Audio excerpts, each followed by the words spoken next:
Salut à tous les amis, j'espère que vous allez bien. On se retrouve ce soir pour le débrief entre le Barça et le match contre Dortmund. Donc match à l'extérieur après le 4-0 infligé au match aller. Le Barça avait une large avantage sur cette équipe de Dortmund.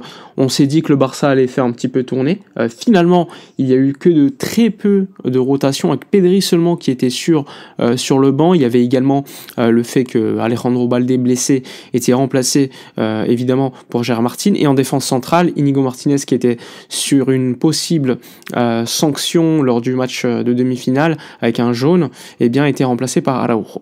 Sinon globalement c'était le 11 de gala, Lamine Yamal, Rafinha, Lewandowski. Côté Dortmund, un 11 différent de ce qu'on a vu lors de la semaine dernière avec les absences d'Emre Can, Sabitzer qui n'était pas là, il y avait également Chouameka qui n'était pas présent, et donc une équipe très offensive avec notamment Pascal Gross qui revenait après son match de suspension au match aller, et heureusement qu'il n'était pas là parce que là ce soir il nous a fait un petit peu la folie. Guirassy en attaque, Yann Couto qu'on connaît plutôt bien parce qu'il était à Gérone.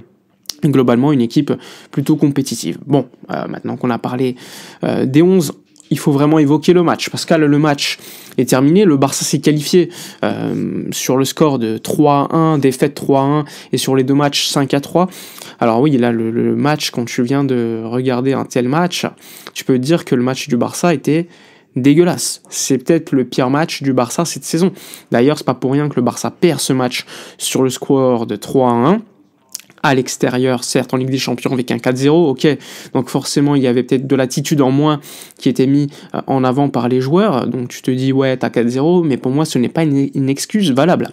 Ce soir, ce qui a fait la différence, je pense, au milieu de terrain, c'était la présence de Gavi en première mi-temps, parce que globalement, la première mi-temps du Barça, elle est complètement ratée. Le Barça passe complètement à côté de son match. Il y a peut-être 2-3 minutes au début du match, ensuite c'est Dortmund qui va, pendant 25-30 minutes, mettre une grosse pression, et le Barça aura, à partir de la 30e minute, un peu plus de contrôle. Mais le Borussia Dortmund, au bout de 5 minutes, il y a déjà 2-3 situations avec des arrêts de Szczesny.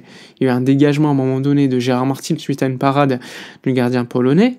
Il y a eu évidemment ce penalty provoqué par Szczesny, pour moi qui est complètement fautif sur cette action. Je pense qu'il doit laisser, je crois que c'est Pascal Gross, s'enfermer. Je comprends pas pourquoi il plonge.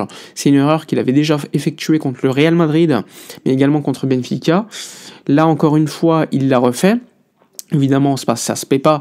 Et ensuite, dans le match, il se rattrape plus ou moins avec énormément de parades. Parce que franchement, ce soir, Szczesny, il doit en faire 7 ou 8 des parades importantes.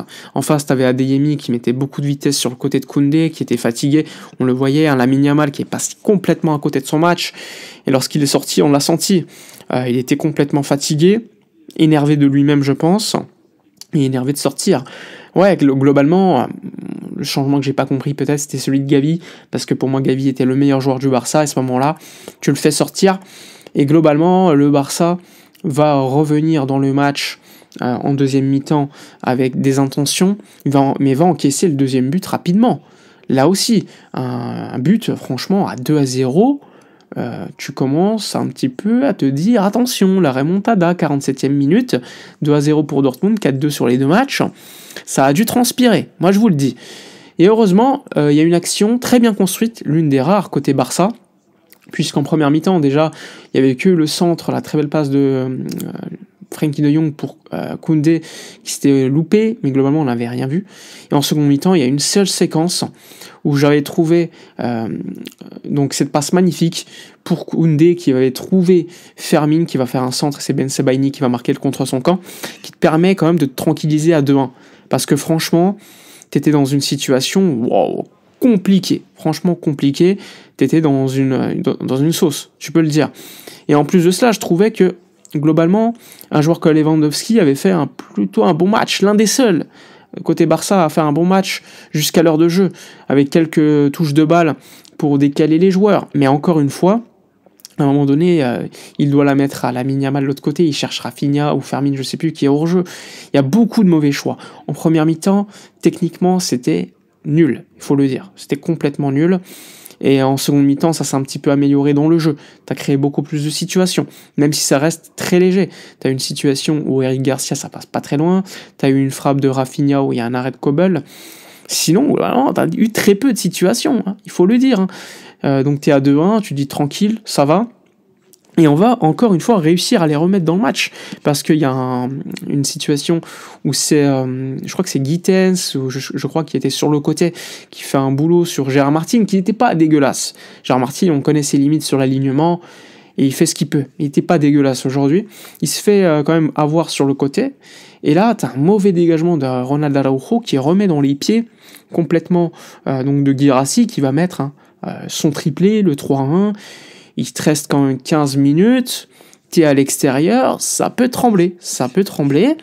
Et on l'a vu, la rentrée de Pedri à l'heure de jeu a changé un petit peu la physionomie du match, parce que Pedri a mené beaucoup plus de calme, beaucoup plus de possession de balle, et ça c'était intéressant. Mais encore une fois, franchement, le Barça, en seconde mi-temps, a très très peu créé. Et les sorties de Rafinha, les sorties de Lamine Yamal, de Fermin, de Gavi, n'ont pas aidé, parce que je pense qu'on arrivait dans une situation du match où là, peut-être qu'ils allaient être intéressants, il y avait beaucoup plus d'espace, on commençait à dominer le jeu concrètement avant le 3-1, et tu les sors à ce moment-là. Donc il y a évidemment une gestion en termes de temps de jeu, ça je peux le comprendre. Et à la fin du match, on tient jusqu'au bout, et franchement, quelle déception. Aujourd'hui, au niveau de l'image, ok, t'es qualifié en demi-finale, mais t'es déçu parce que le Barça aurait dû faire beaucoup mieux, montrer une image d'une équipe, on va dire, qui domine les autres, et aujourd'hui ça a été l'inverse. Dortmund aurait pu, avec un peu plus de chance, revenir dans le match à un but. Ils sont revenus à 2 buts maximum, ils sont pas revenus à 1 but, mais encore une fois, on le sait, côté Barça, ça reste une jeune équipe, ça peut trembler. Et aujourd'hui, les matchs de Rafinha, de Lamine Yamal ont été complètement dégueulasses. Honnêtement, c'est rare de les voir aussi mauvais. Ils ont tout raté. C'était franchement horrible à voir. Et en plus de ça, au milieu de terrain, un Frenkie de Jong en première mi-temps qui était pas bon. En seconde, on l'a vu beaucoup plus intéressant avec la rentrée de Pedri, mais juste avant aussi. Mais il y a quand même des pertes de balles qu'il ne faut pas faire. Des pertes de balles qu'il faut éviter dans des situations où face à une grande équipe, tu peux te faire punir. Et heureusement, ça a tenu, mais je pense qu'Hansi Flick était franchement très très énervé. Et il a fallu quand même un match de Chesney, qui a certes été fautif sur le penalty, pour un petit peu sauver les meubles. Parce que globalement, défensivement, il y a Kubarsi que j'ai beaucoup aimé, qui était là pour gagner un petit peu des fautes, gagner du temps, mais sur l'alignement, parfois, heureusement que Dortmund ne profitait pas de certaines situations. Il y a eu des buts hors jeu grâce à l'alignement, mais franchement, ça aurait pu nous échapper. Et d'ailleurs, Araujo, après le match, il le dit. On a des choses à corriger, et ça aurait pu nous échapper ce match. Et il a raison. Et franchement, waouh. Franchement, on le voit, hein, l'importance d'Inigo Martinez, c'est pas pour rien non plus. C'est pas pour rien non plus qu'il y a un joueur comme Inigo Martinez qui est titularisé avec Kubarsi.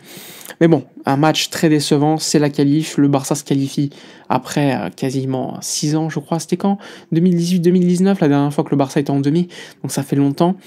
Le prochain adversaire, ça va être l'Inter ou le Bayern, avec absence potentielle de Baldé. Il va falloir avoir une équipe avec des jambes, parce que ce soir c'était très compliqué.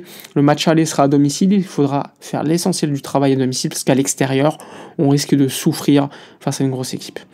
Voilà pour la vidéo, dites-moi dans les commentaires votre avis, likez, commentez, partagez. Moi je vous dis à la prochaine, et d'ici là, comme d'habitude, portez-vous bien.